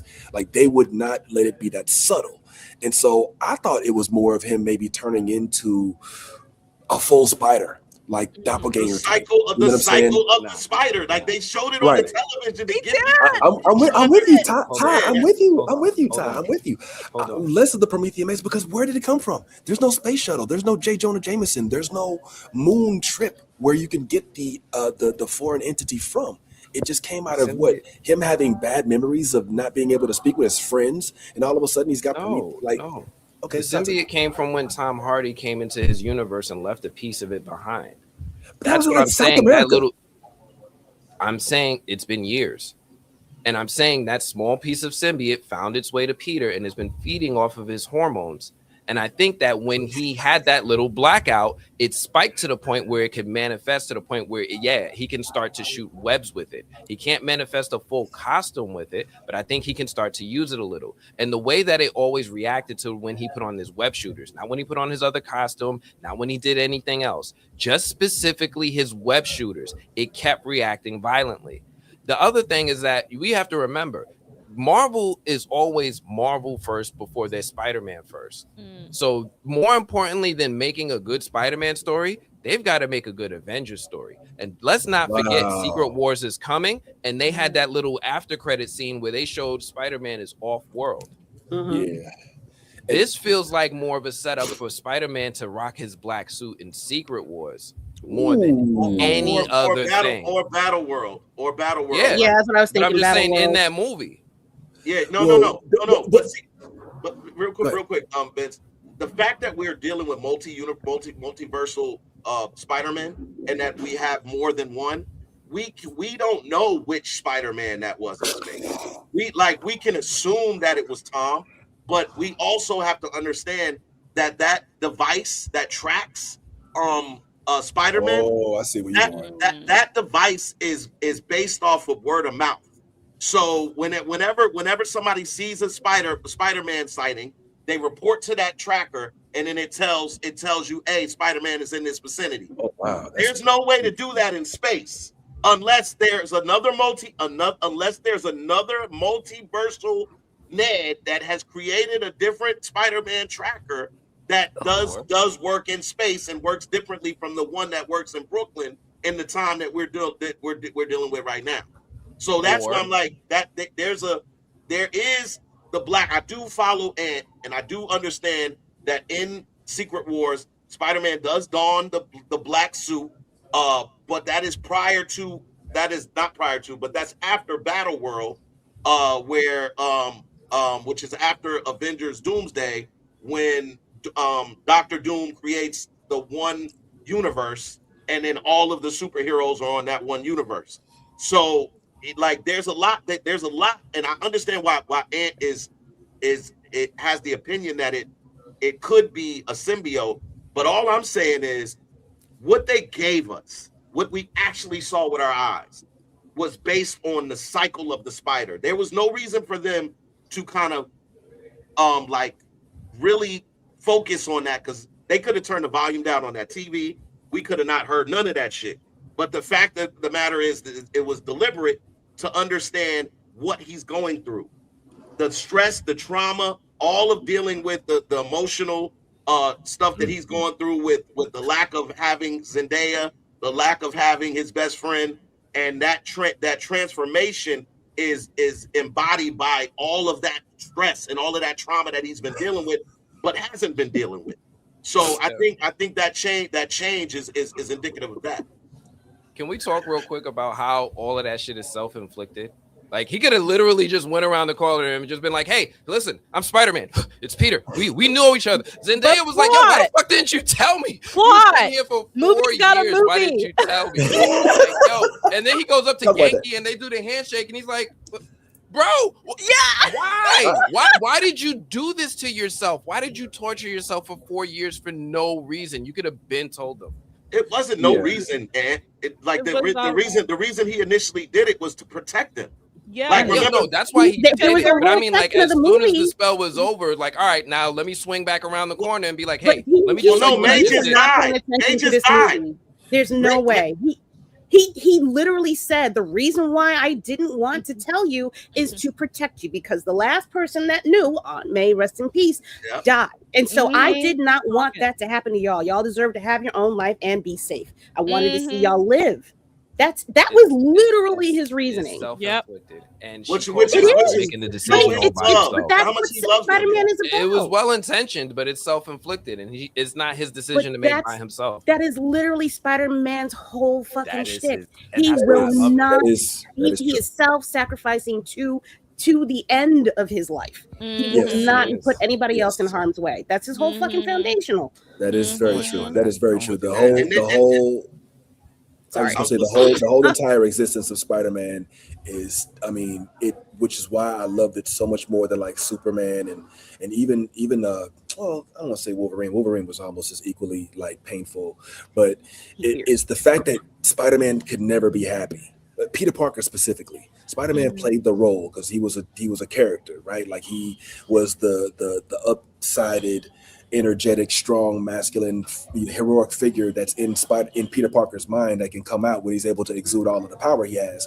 But take off the mask, everything else, and he's either going to lose his uncle, his aunt, his girlfriend. He's going to lose, and if you go further, his wife, his kids. It's always a never-ending cycle of, oh shit, I'm Spider-Man, but I'm Spider-Man, but I'm Spider-Man, but. But the issue is in the last season and the last season. See, that's how it feels. This feels like a freaking series, bro. I swear it does.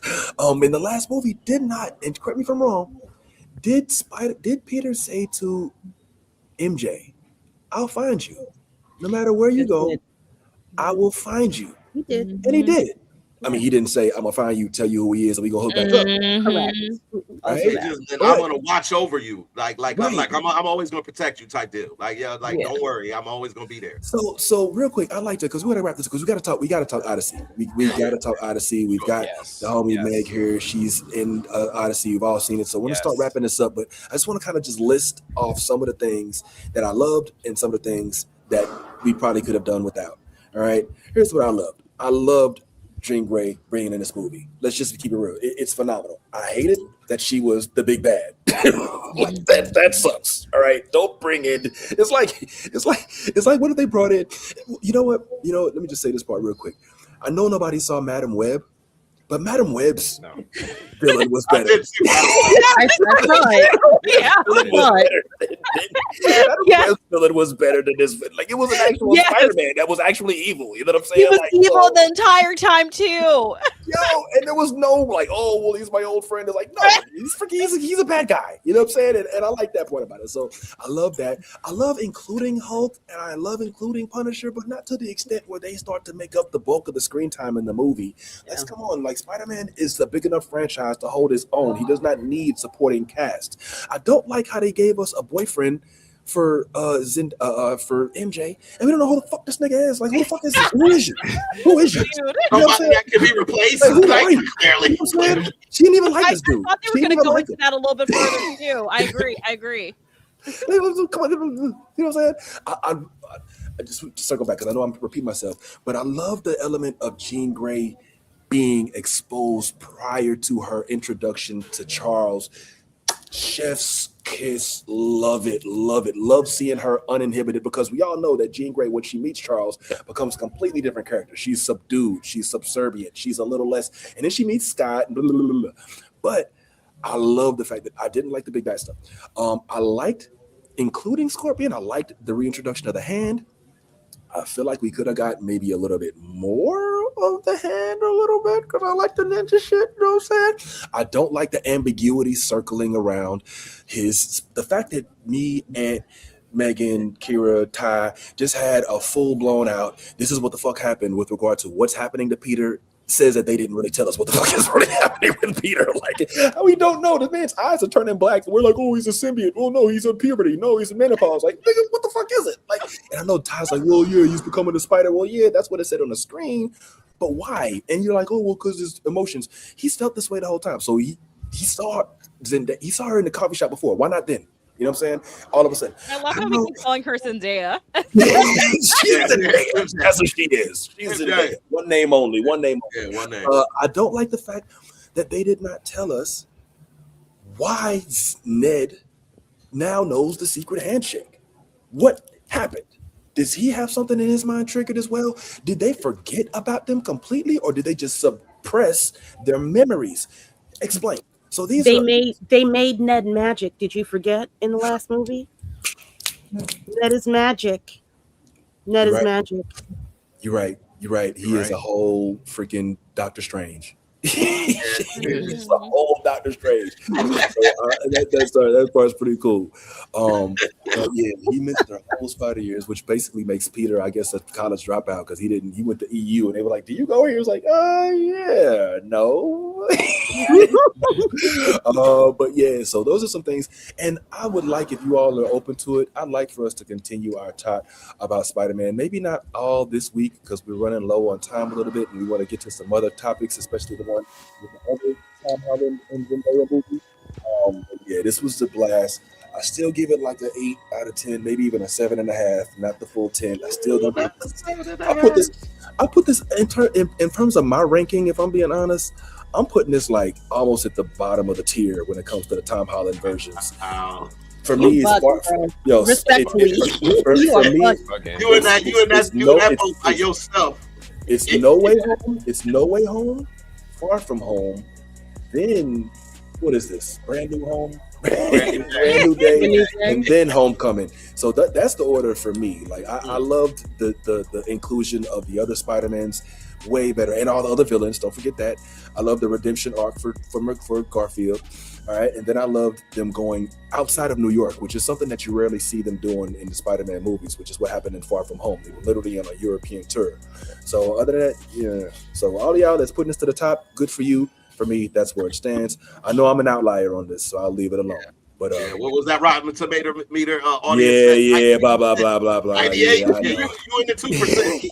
Hey, I'll be the 2% milk. It's all good, man. It's chocolate milk. All right. Anyway, well, let's go ahead and move this right along.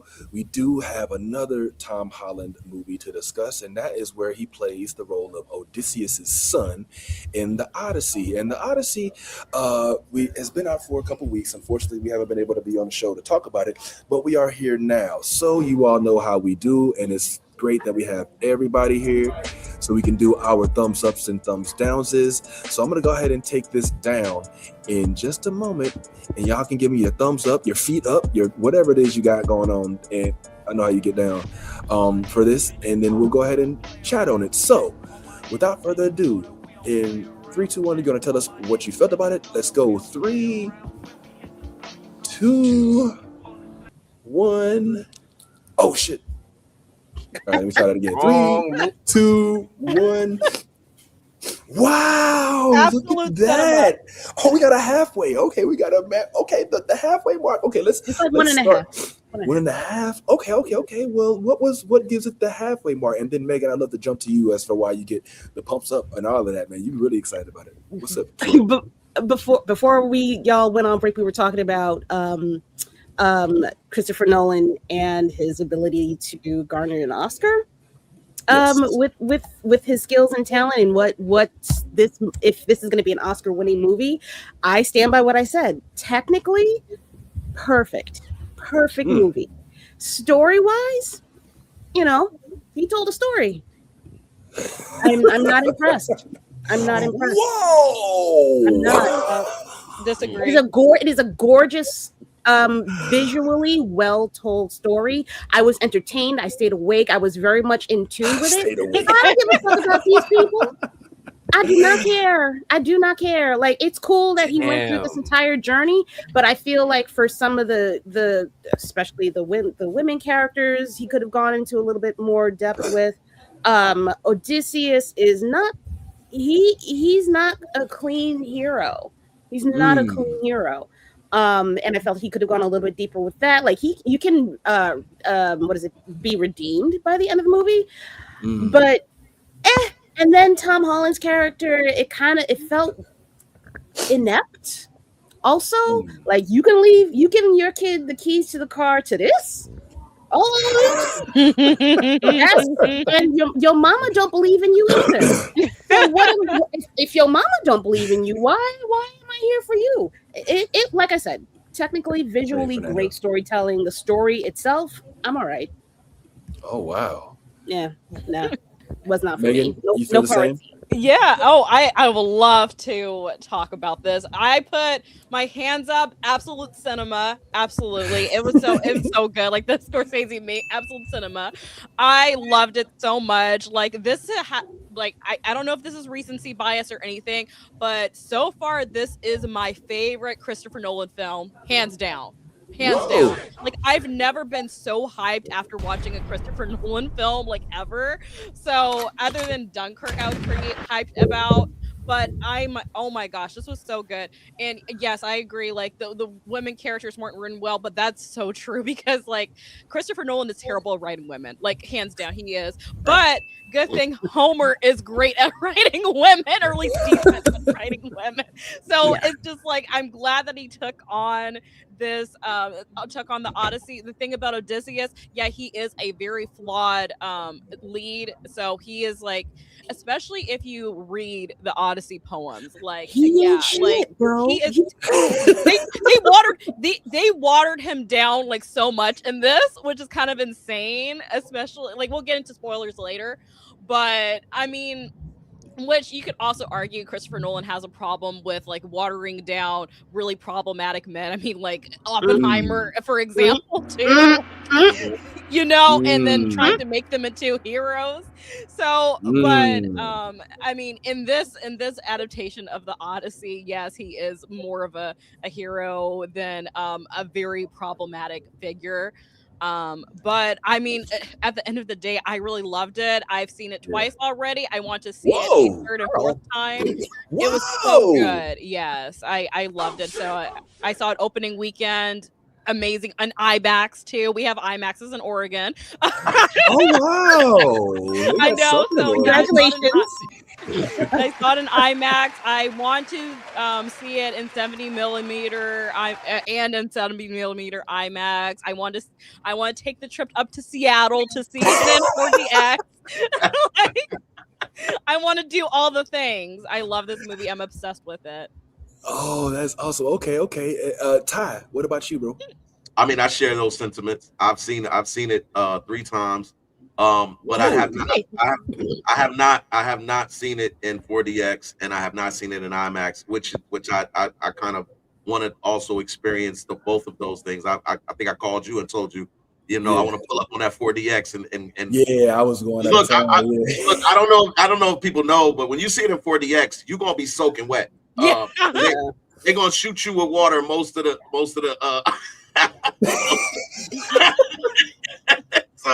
so yeah, get ready, get your umbrellas ready.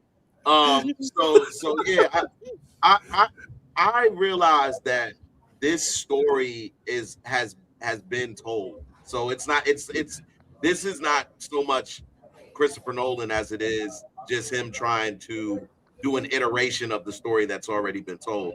But to have the list of actors that you have, to have the cinema, the cameraman and the cinematography hit the way that it hit.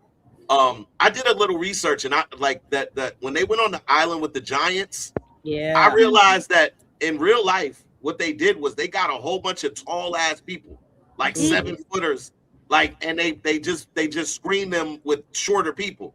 And so it made them look like they were giants. And I was like, yo, that is dope. Because you would think this is all CGI, but it's not. You know what I'm saying? So I thought that was dope as a director, being able to pull that off. I just couldn't say enough about where I was when I first realized that he was doing this with the cast that he was doing it with. It was really one of those, this is going to be a real hard movie to fail. Like I already knew that it was going to be one of those type of deals. But to see him put it together the way that it was put together was just definitely one of those things where you're like, I'm glad they were able to get this right, because I didn't want to come out of this like, yo, y'all paid the amount of money y'all paid for these actors and all of this, and this is what you get. Which is why I'm a little excited for Children of Blood and Bone. Yeah. I'm a little excited for that. A little excited. Yeah, it's not much to say, man. Like again, this if you know the story of the Odyssey, then you know that this has been done before. It's been done many a time, actually. But this might be the best version of it. I agree. You know what I'm saying? So, yeah, I'm on board, man. I'm on board. I think it's gonna win the awards that it deserves to win. I think Christopher Nolan is gonna again be praised and renowned for his directing ability. There's going to be a couple of people that win awards out of this movie. It's going to be the score. The score. Let's talk about the score a little bit. So amazing. Ludwig. Yes. Like sometimes scores, the score doesn't align with the movie. That wasn't this. That was this. The score aligned perfectly with each scene, with the stuff. So I just think in just like as a whole, things were done right. They were done the right way. Yeah. Anthony, I think you've seen it multiple times now. No, I've only seen it once, but I will say this: I am a snob, and if you have not seen the movie on an IMAX 70mm screen as Nolan intended, then my dear friend, you have not seen the movie.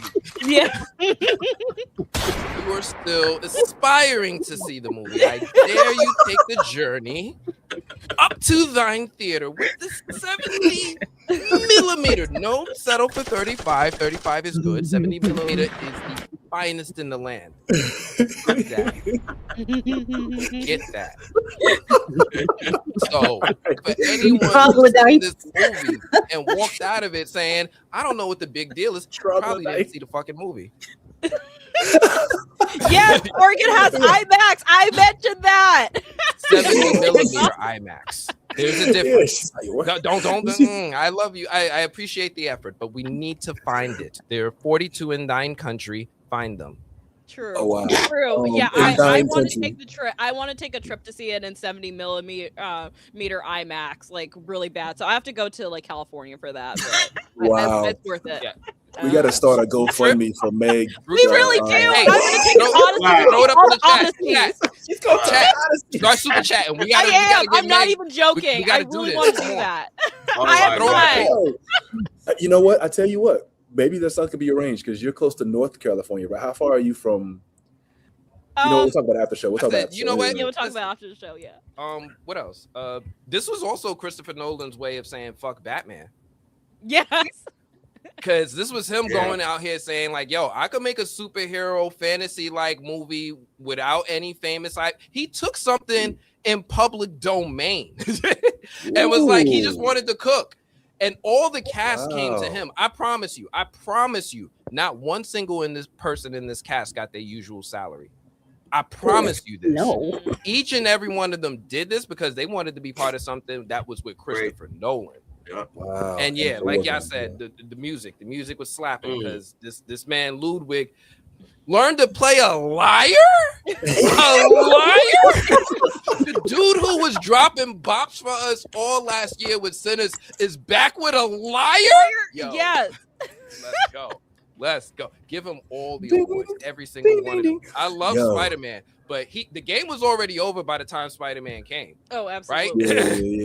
Yeah. Best movie of the year so far. If not, I think this is gonna be my favorite movie of the year, like hands down. Oh, wow. I really think so, which is so crazy because like I was on a live stream a couple of days ago and we were talking about our anticipated movies. I'm like, I'm set, honestly.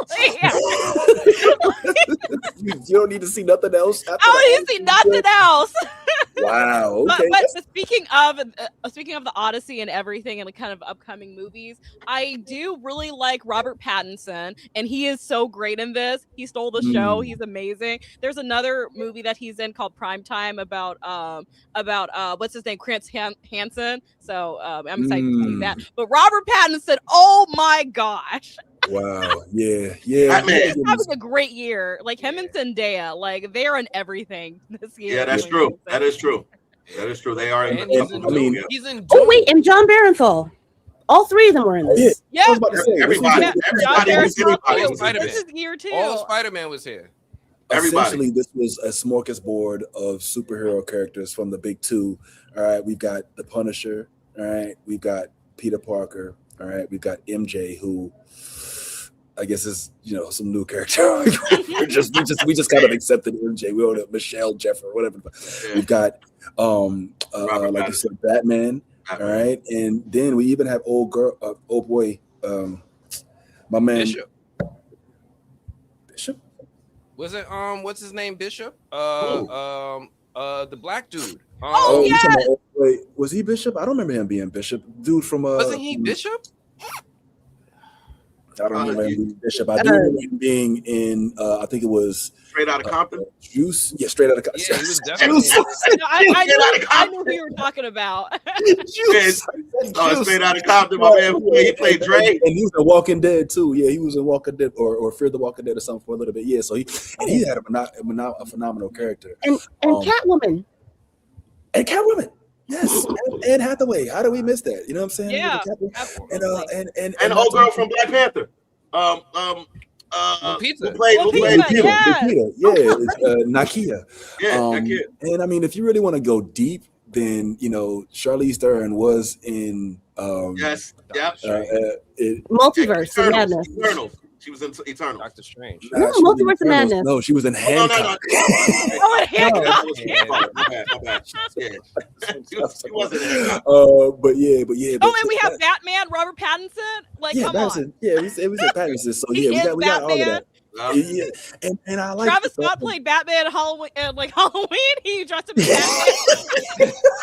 yo, that look. I don't know about y'all, but that was the only thing that threw me off. Was when I saw Travis Scott up there. I was like, you even get this movie, bro. Like, today we talk about a man. A man. A man with feet. It was so hard, though. Okay, I would say Ludwig carried that scene with the score, because if the score wasn't there, that would have been lame. Yeah, but Ludwig with the freaking score, and then as an intro, my gosh. Yeah, it was all that, man. Listen, all right, let me just tell y'all, I went in expecting to be underwhelmed, if I'm being honest. Yeah. Because I'm gonna keep it real. I don't think anybody's gonna feel the way I did about this. But when I saw Troy, I was not as impressed as I wanted to be. And the reason why is because they focused so much more on the human element, and they completely brushed over the god and the supernatural elements of it. And I know, it was a Medusa and there was one, but this, literally they had Athena, who was played by Zendaya, who was an actual god walking next and amongst the regular folks. And that part gets a little confusing, by the way, because it looked like Zendaya played the role also of the daughter of Queen of Helena Troy. So I was a little confused about that, but and so that was, I was like, all right, how is the image of you being? But anyway, we'll get into it because I have theories. You have theories? Okay, cool. But what I liked about it is that I didn't feel at any point in time that anybody was being overexposed in terms of acting. There was no point in which I was like, okay, this is a little too much Tom Holland. Or there's a little too much. It was like he pieced it together so equally, in my opinion, to where the story was the main character. The main character, you could say it was Odysseus, but he wasn't really the main character. The story itself was the main character, if you think about it. And at the end of it, I also like the revelation. You didn't expect to walk away from this with some. I mean, I know this is Homer wrote this ages ago, but I didn't expect to walk away from this with some lesson. And they're like, the dude's like, yo, look, I jumped out of the Trojan horse. I started this. I'm a part of the problem. You know what I'm saying? I need to get rid of myself. You know what I'm saying? I thought that was for me. I was like, okay, message much. Okay. So but oh my God, this scene alone, not this one, with the Cyclops. Yes, that was peak. Alone was worth the price of admission, because they didn't make him some big angry ogre. he's a dude. He's like, yo, I'm home, honey. I'm home. I'm here for lunch. Do we have any humans today? You know what I'm saying?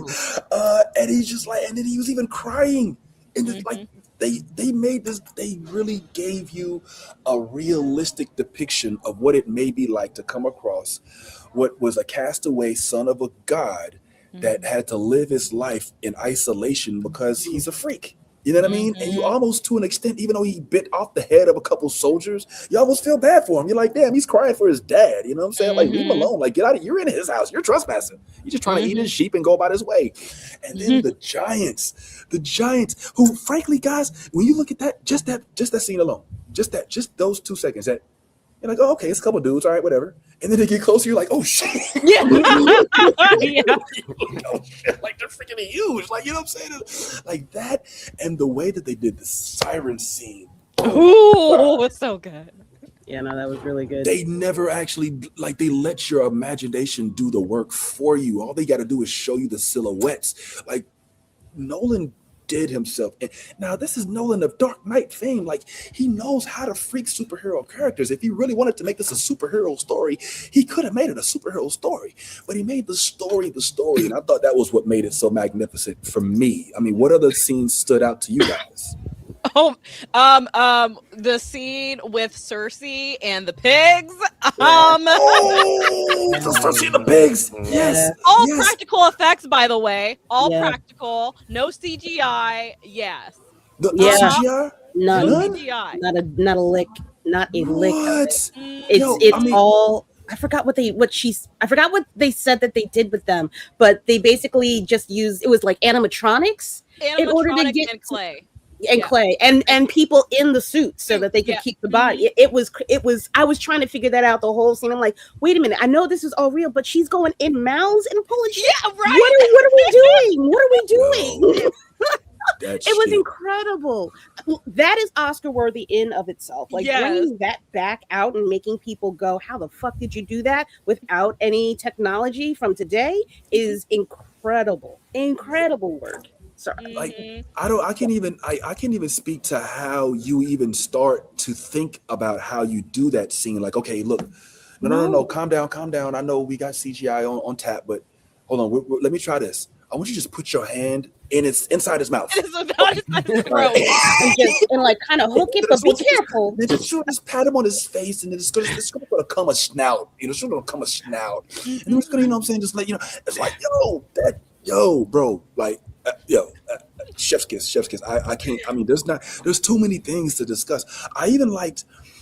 Okay, there's one thing that I think could have been done a little better. I didn't like the Kraken. I did not like the Kraken. I think the Kraken was underwhelming. I agree. I feel like the Kraken. First of all, how was the Kraken not in the water? True. Why is the Kraken not in the water? Is that what they called it? Was it a Kraken? In the book, it's the Kraken. But that's what I'm saying. Like, I don't know what the fuck that had to be the Kraken. The Kraken right by the whirlpool. That shit was weird. I mean, please chime in. I do Chat. agree Somebody chime in. If I'm wrong, I'll be wrong. Kind of lost me. Like, I didn't even clock that it was a Kraken. I was like, oh my gosh, yeah, that was. Yeah. Forgetting about that scene. Like, why is the Kraken coming from out of a cave? Make it make sense. You know what I'm saying? I don't understand that part. And I feel like I wanted to see more Kraken. Granted, I know we've seen a lot of Krakens. In fact, I think it was on Ty, you tell me, I think it was Wrath of the Titans. No. Clash of the Titans. Clash of it was the original. Well, but the Wrath was the most recent, is what I'm saying. The one with Sam Worthington, where the Kraken. Well, So I think that, like, the Kraken is definitely a shoot into these stories, and for it to kind of be like, it felt like he was on the on the couch, like, you know, sitting there watching Netflix, and then he was like, oh, there's somebody in my backyard, let me, you know, reach out there and like tighten this up right quick, and then he just went back to his business. It was like, nah, man, give me the full-throated Kraken. You know what I'm saying? So they couldn't give you the full-throated. They couldn't give you the full-throated Kraken because they avoided the whirlpool.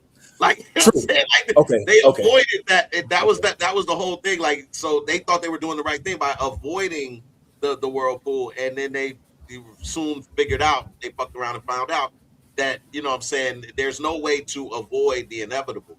That's like there's a lot of lot that has to do with it, with the underlying story of fate and how fate and one's destiny is all, you know, predetermined and all of those kind of things.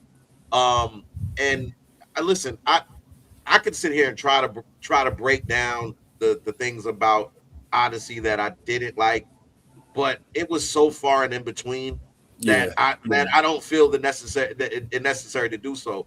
But and if anything, I want to just shed light on, again, performances and people who really deserve recognition, like one John Leguizamo for pulling off that freaking role and killing his fucking role. Like, yo, like John Leguizamo playing the blind, you know, like narrator for some points of the show. You know what I'm saying? Like, yo, like this man, John. John somehow, man. Sometimes he manages to get himself, like, remember he was in Romeo and Juliet and he played Tybalt. He was Tybalt. He was, what heart amongst these heartless thieves. Like, I remember like the lines, like, it just give it. And so I was like, oh shit. It almost felt like, to anybody else, did this feel like it was Christopher Nolan's handpicked star-studded cast? Like, he was like, nah, I'm not auditioning nobody. Like, I'm calling you. I want you to hit your girlfriend up. Send me a DM. Like, he didn't, like, it just was not an audition process. He had an idea of like, these are what I want them to look like and what I'm going to sound like. And even like after you saw this, the whole bullshit about Lupita playing Helen of Troy, you could see like the critics being like, oh, okay, all right, we're gonna leave it alone then, because they kind of did her dirty a little bit, you know what I'm saying? They didn't have to make her, oh, this is the face that launched 1,000 ships. It's like, well, look what you've done to her. You literally did like Joker, Batman, Michael Keaton, you know what I'm saying?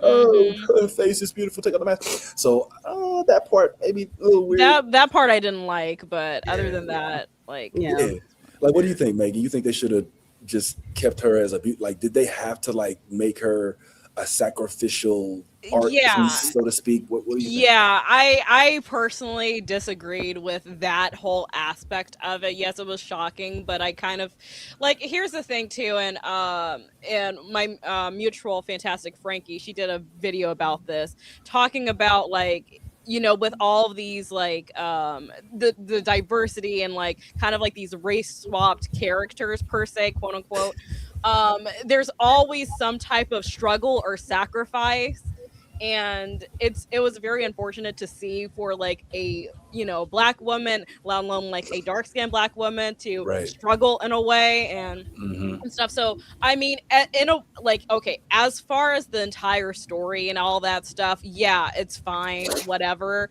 but as far as like overall representation, I wouldn't necessarily call this like good representation per se, I guess, because so I studied media in college, so there's something where it's like, if you see a certain group of people always struggling, always being mutilated, brutalized, it's going to then in turn, people are going to go, oh, okay, it's okay to see these type of people mutilized, brutalized, all that stuff. Again, this is going into media theory and all this other thing.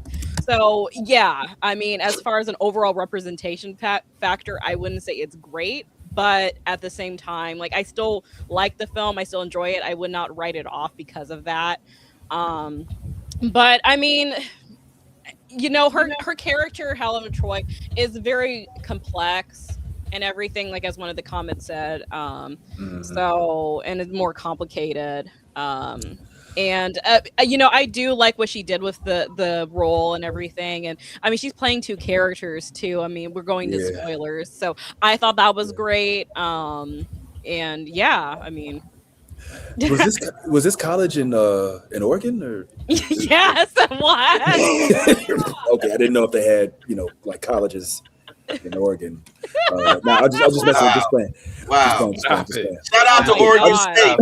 Shout out to Oregon. I know, the Ducks. Oregon Ducks. Go Ducks. I got you. Yeah. Shout out. Nah, but I think that's one of the few critiques I had, is that, you know, Lupita was kind of made to look like a dusty dirt side piece as opposed to the face that launched 1,000 ships. And you can see the memes online. Don't get me wrong, I don't feel this way. It's just that like they went out of their way to put prosthetics on her to show that she had been deteriorating to an extent. And I wonder how much of that is canon. You know, Did you I say don't recall deteriorating or actually cut? Because that I don't know. Mutilated? well in the same sense is what I mean. I consider them slightly synonymous. I know they don't mean the same thing, but the point is that she was a shadow of her self at the height of her quote unquote beauty, the way that it's spoken of in the literature. And you were saying something? And we'll start wrapping. I loved it. I loved it. You know, I think what they did with Lupita's character was great. And I'm actually more willing to believe that this was the way Christopher Nolan always intended to portray the character, even before the casting. I just don't like that it was Lupita. If it was someone like Margot Robbie in the role and they did that to her face, I would have been like, whatever. Yeah. You're actually right. You know, I just don't like that it was her. Yeah, that's a great only point. thing that was annoying it to me was goes, Tom. it goes Tom back was into annoying. that. Yeah, exactly. Like if it was a white, like I'm telling you, like if it was a white actress, then I wouldn't really think of it like that deeply. But since it is like a black actress, a dark skinned black actress, like like we're seeing a pattern. And again, like I could be the friend that's too woke because I am, but you know, all of us. But I'm telling you, these things matter. You know what I mean? Yeah, man. Yeah, because we internalize everything, like, and everything we feel like could be a slight against another one of our members of our community, and so we internalize this, and instead of us being like, oh, that's Helen of Troy, and we're like, oh, why they did this to this black woman? You know what I'm saying? And that's how we're always going to feel. Like we should continue to feel that way so we can be protective. But in this sense, I think you're spot on, Anthony. Like if this literally was played by like Michelle Geller or some I'm like, oh, okay, yeah, this works. This is I'm good. You know what I'm saying? But like, the fact that it was Lupita, I'm like, not my Nakia. That's the Queen of Wakanda right there. That's she had T'Challa baby. You know what I'm saying? But yeah, just I mean, to wrap it up, we didn't even talk about that. What? Please, quickly, because we're gonna wrap up because we aren't gonna have time to talk about T'Challa's baby. Oh yeah, we can't do it this week. We can't do it this week. Yeah, we can't. The Damson Idris special. I know it's not happening, and everybody, oh well, he's not really Ryan Coogler's. All right, save for another one. All right, I'm sorry. We're gonna come back to all of this next week. Yeah, we're gonna talk about that.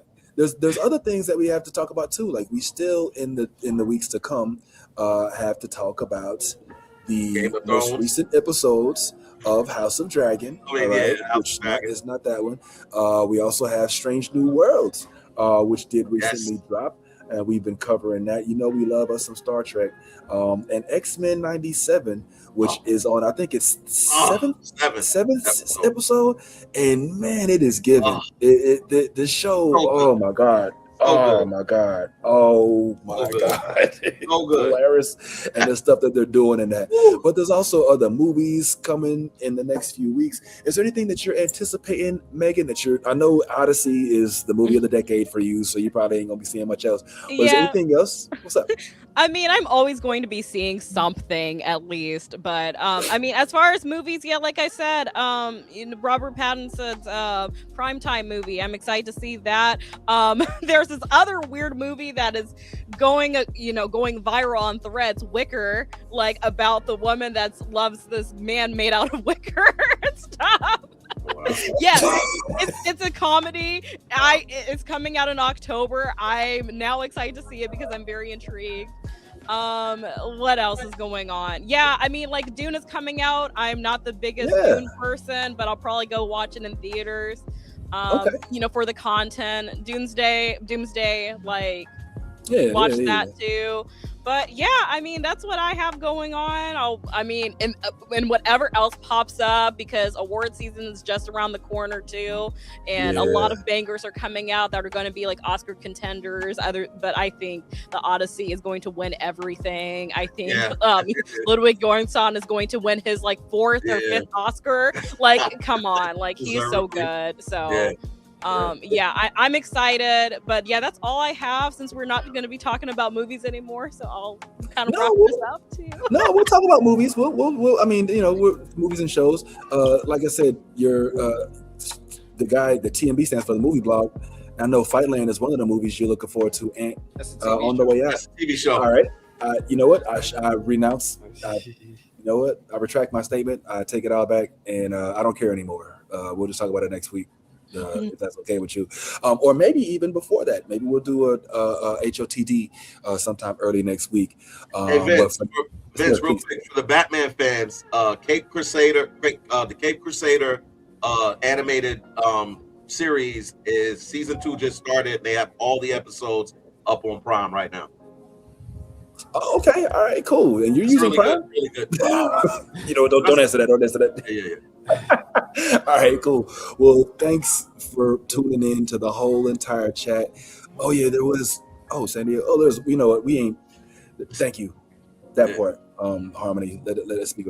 Rings of Power season 3 trailer. Oh, we have so much to talk about. What's up, Skylar? Skylar woke up too. Well, it's good to speak to y'all. Thank y'all for tuning in. For those that did watch it on a replay, make sure you give it that like, give it that comment, give it that share if possible. Definitely subscribe, and make sure you also subscribe to the homie Megan at Tea and Popcorn, as it says there at the bottom, and give us some likes and some subscriptions if you don't mind. Yes, please subscribe to my channel. I talk about movies, do deep dives, and also follow me on Instagram too at Megan's World. That is MEAGANZ World, and I talk a lot about movies on there too. I post almost every day.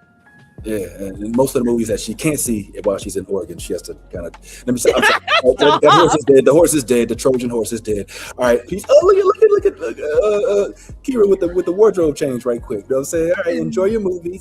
We'll go ahead and peace out. As we always say, guys, be your authentic self. Because if you ain't being yourself, you're being fake. And if you a geek, go ahead, let that good old geek flag fly. Listen up. New Blurred. Hold on, can I do it again? Hey, check out New Blurred Order. They're a whole vibe. It's the newest thing on the. Sorry, let me try that again. I'm so sorry. Hey, shout out to New Blurred Order. They're a whole vibe. The funniest people, the friendliest people, and also the nerdiest people you ever see.